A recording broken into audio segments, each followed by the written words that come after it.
ಬನ್ನಿ ಇವತ್ತು ಉಪ್ಪಿನಕಾಯಿ ಹೇಗೆ ಮಾಡೋದು ಅಂತ ನೋಡೋಣ. ಮೊದಲಿಗೆ ಸಾಸಿವೆ, ಮೆಂತ್ಯ, ಜೀರಿಗೆ ಚೆನ್ನಾಗಿ ಕ್ಲೀನ್ ಮಾಡಿ ಒಣಗಿಸಿಡಬೇಕು. ನೋಡಿ ಇದೆಲ್ಲ ಕ್ಲೀನ್ ಆಗಿದೆ. ಸಾಸಿವೆ ಸ್ವಲ್ಪ ಜಾಸ್ತಿ ತೊಗೋಬೇಕು. ನೋಡಿ ಕ್ಲೀನ್ ಮಾಡಿ ಇವಾಗ ಅದನ್ನು ನಾವು ಪುಡಿ ಮಾಡ್ಕೊಂಡಿದ್ವಿ. ಪುಡಿ ಆದಮೇಲೆ ನೋಡಿ ಈ ಥರ ಕಾಣುತ್ತೆ. ನೋಡಿ ಚೆನ್ನಾಗಿ ಘಮ ಘಮ ಬರ್ತಾ ಇದೆ, ಚೆನ್ನಾಗಿದೆ. ಇವಾಗ ಇದೆಲ್ಲ ಸೈಡಿಗೆ ಇಟ್ಕೊಳ್ಳೋಣ. ಇವಾಗ ನಮಗೆ ಏನು ಬೇಕು ಹಾಗೆ ಮೆಣಸಿನ ಹುಡಿ ಮತ್ತು ಅರಸಿನ ಹುಡಿ ತೊಗೊಂಡಿದ್ದೀವಿ. ನೀರಲ್ಲಿ ಹಾಕಿದ ಮಾವಿನಕಾಯಿನ ಈ ಥರ ತೆಗೆದು ಬೆಳಿಗ್ಗೆ ಈ ಥರ ಹರಡಿಡಬೇಕು. ಅದರ ಕಸ ಎಲ್ಲ ಆರಬೇಕು, ಈ ಥರ ಒಣಗಿರ್ಬೇಕು. ನೋಡಿ ಈಗ ಆ ನೀರು ಏನು ಮಾಡ್ತೀವಿ ಅಂತಂದರೆ ಸೋಸ್ಕೋಬೇಕು. ನಾವು ಒಂದು ಮಣ್ಣಿನ ಪಾತ್ರೆ ಇದ್ದರೆ ಮಣ್ಣಿನ ಪಾತ್ರೆ ತೊಗೊಳ್ಳಿ, ಇಲ್ಲಾಂದರೆ ಬೇರೆ ಯಾವುದಾದ್ರೂ ಕ್ಲೀನಾಗಿರುವ ಅಂದರೆ ನೀರಿನ ಕಸ ಇಲ್ಲದು ಒಣಗಿರುವಂಥ ಪಾತ್ರೆಯಲ್ಲಿ ಈ ಥರ ನೀರನ್ನ ಸೋಸ್ಕೋಬೇಕು. ಚೆನ್ನಾಗಿ ಅದು ಉಪ್ಪು ನೀರದು, ನಾವು ಈಗ ಉಪ್ಪಿಗೆ ಹಾಕಿಟ್ಟಿರ್ತೀವಲ್ಲ ಅದೇ ನೀರದು. ಅದನ್ನು ನಾನು ಈ ಥರ ಕುದಿಸ್ಬೇಕು. ನೋಡಿ ಈ ಥರ ಮಣ್ಣಿನ ಪಾತ್ರೆನ ಸೋಸೆಲ್ಲಾದಮೇಲೆ ಈ ಥರ ಚೆನ್ನಾಗಿ ಕುದಿಬೇಕು. ಅದು ಉಪ್ಪು ಇವಾಗ ನೀವು ನೋಡಿ ಸ್ವಲ್ಪ ಕಮ್ಮಿ ಇದ್ದರೆ ಈ ಸ್ಟೇಜಲ್ಲಿ ಹಾಕ್ಕೋಬೋದು.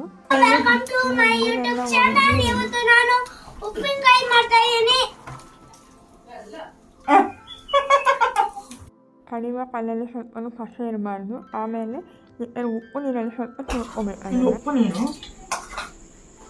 ನಮ್ಮ ಕೊಟ್ಟಿಗೆ ನೆನೆ ಆಗ್ತಾಯಿದೆ. ಅದಾದಮೇಲೆ ಸ್ವಲ್ಪ ಕಸ ನೆನೆ ಮಾಡೋಕ್ಕೆ ಒಂದು ಕಸ ಮಾಡಿದ್ಮೇಲೆ ಹಾಗಾಗಿ ಸೆಕೆಂಡ್ ಮಾಡ್ತಾಯಿದ್ದೀವಿ. ಈಗ ಇದು ಮೆಣಸುಡಿ, ಇದು ಸಾಸಿವೆ, ಮೆಂತ್ಯ, ಜೀರಿಗೆ ಪುಡಿ ಮಾಡ್ಕೊಂಡಿದ್ದೀನಿ. ಅದನ್ನು ಅರಿಶಿನ ಹಾಕ್ತಾ ಇದ್ದೇನೆ. ಇದನ್ನು ಕಡೆ ಹಾಕ್ಕೊಂಡಿದ್ದೀನಿ. ಆಮೇಲೆ ಅರ್ಧ ಡಬ್ಬಿ ಸುಟ್ಟು ಹಾಕ್ತಾ ಇದ್ದೀನಿ. ನೀವು ಅರ್ಧ ಡಬ್ಬಿ ಒಗ್ಗರಣೆ ಹಾಕಬೇಕು. ಅರ್ಧ ಡಬ್ಬಿ ಹಾಕ್ಕೊತಾ ಇದ್ದೀನಿ. ಅಷ್ಟು ಉಪ್ಪು ನೀರು ಆ್ಯಡ್ ಮಾಡಿ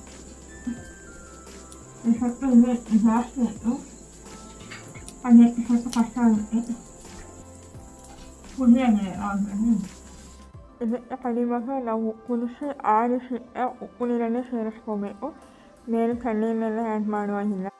ನೀರನ್ನ ಬೆಳಿಗ್ಗೆ ಕುದಿಸಿಟ್ಟಿದ್ವಿ, ಅದು ಫುಲ್ಲು ತಣ್ಣಾಗಿತ್ತು. ಅದೇ ನೀರನ್ನ ಯೂಸ್ ಮಾಡಿ ಈಗ ನಾವು ಮಾಡ್ತಾ ಇರೋದು. ಮಿಕ್ಸ್ ಮಾಡೋಕ್ಕಾಗುತ್ತಾ ಗೊತ್ತಿಲ್ಲ, ನೋಡಬೇಕು ಹೊರಗೆ ಮಾಡೋದು. ಇದು ಪಟ್ಟೆ ಇಟ್ಟು ಒಗ್ಗರಣೆಗೆ ತೆಂಗಿನ ಎಣ್ಣೆ ತಗೊಳ್ತಾ ಇದ್ದೀನಿ. ನೋಡಿ ಎಷ್ಟು ಹಾಕೋಬೇಕು ಎಣ್ಣೆ. ತೆಂಗಿನಕ್ಕೆ ಇಷ್ಟು ಸಾಸಿವೆ ಹಾಕೋಣ. ಸಾಸಿವೆ ಈಗ ಇಷ್ಟು ಬೆಳ್ಳುಳ್ಳಿ ಹಾಕ್ತೀನಿ.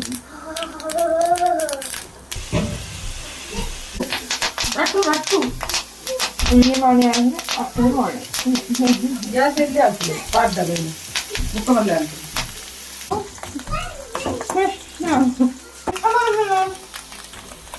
ಇವಾಗ ಇದಕ್ಕೆ ಇದು ಜೀರಿಗೆ ಮತ್ತು ಮೆಂತ್ಯನ ಸ್ವಲ್ಪ ಬಿಸಿ ಮಾಡಿ ಪುಡಿ ಮಾಡಿ ಹಾಕ್ತಾಯಿದ್ದೀನಿ. ಅರ್ಧೆಂಗು ಅದರಲ್ಲಿ ಅರ್ಧೆಂಗು ಹಾಕಿದ್ದೀನಿ. ಚೆನ್ನಾಗಿ ಮಿಕ್ಸ್ ಮಾಡಿ ಹಾಕ್ತೀನಿ. ರೆಡಿ ಆಯಿತು. ಎಲ್ಲ ಆಫ್ ಮಾಡಿರೋಣ. ಆಮೇಲೆ ಆ ಮಸಾಲೆಗೆ ಮಿಕ್ಸ್ ಮಾಡಿದ್ರೆ ಮಿಕ್ಸ್ ಮಾಡಬೇಕು.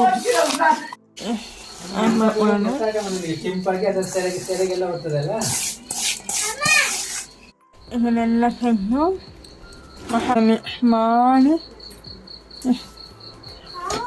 ಇದು ಸ್ವಲ್ಪ ಹಾಕ್ತೀನಿ. ಎಲ್ಲ ಒಂದು ಬಾರಲ್ಲಿಗೆ ಇಡೀ ತುಂಬಿಸ್ಕೊಳ್ಳೋದು.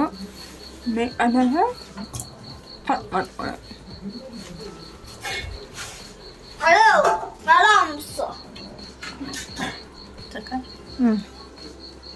ಮಾಡಿ ಒಂದು ಪ್ಲಾಸ್ಟಿಕ್ ಕ್ಲೀನಾಗಿರೋ ಪ್ಲಾಸ್ಟಿಕ್ ತಗೊಂಡು ಮೆಲ್ಲ ಫ್ರೆಶ್ ಮಾಡಿ ಗಾಳಿ ಬರದಾಗೆ ಫ್ರೆಶ್ ಮಾಡಿ